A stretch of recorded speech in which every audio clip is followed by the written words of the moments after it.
திருப்பதி செல்லும் பக்தர்களுக்கு தேவஸ்தான நிர்வாகம் எச்சரிக்கை விடுத்துள்ளது.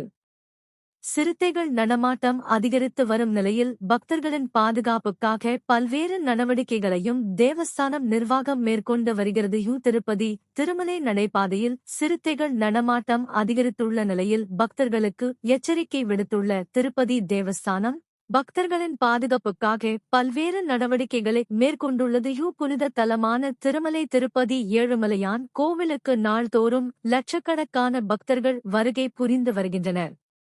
அவர்களில் பலர் தங்களின் வேண்டுதலுக்காக அலிபிரி மற்றும் ஸ்ரீவாரி மெட்டு நடைபாதைகளை தேர்வு செய்து அதன் மூலம் பாத யாத்திரையாக நடந்து சென்று ஏழுமலையானை தரிசனம் செய்து வருகின்றனர்.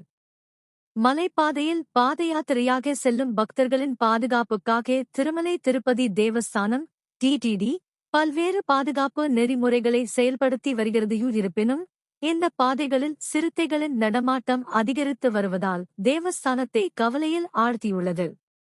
கடந்த சில மாதங்களுக்கு முன்பு அலிபிரி நடைபாதையில் சிறுத்தை தாக்கியதில் ஒரு பெண் குழந்தை பரிதாபமாக உயிரிழந்தது. இதனைத் தொடர்ந்து கடந்த 2 மாதங்களுக்கு முன்பு இதேபோன்று மற்றொரு சம்பவம் நடந்தது.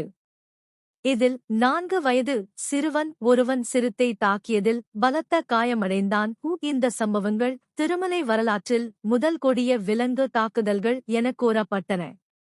இருப்பினும் மலைப்பாதை மற்றும் மலை சாலைகளில் சிறுத்தைகள் அவ்வப்போது உலாவரும் காட்சிகள் அங்கு பொருத்தப்பட்டுள்ள சிசிடிவி காட்சிகளில் பதிவாகி பீதியை கிளப்பி வருகிறது.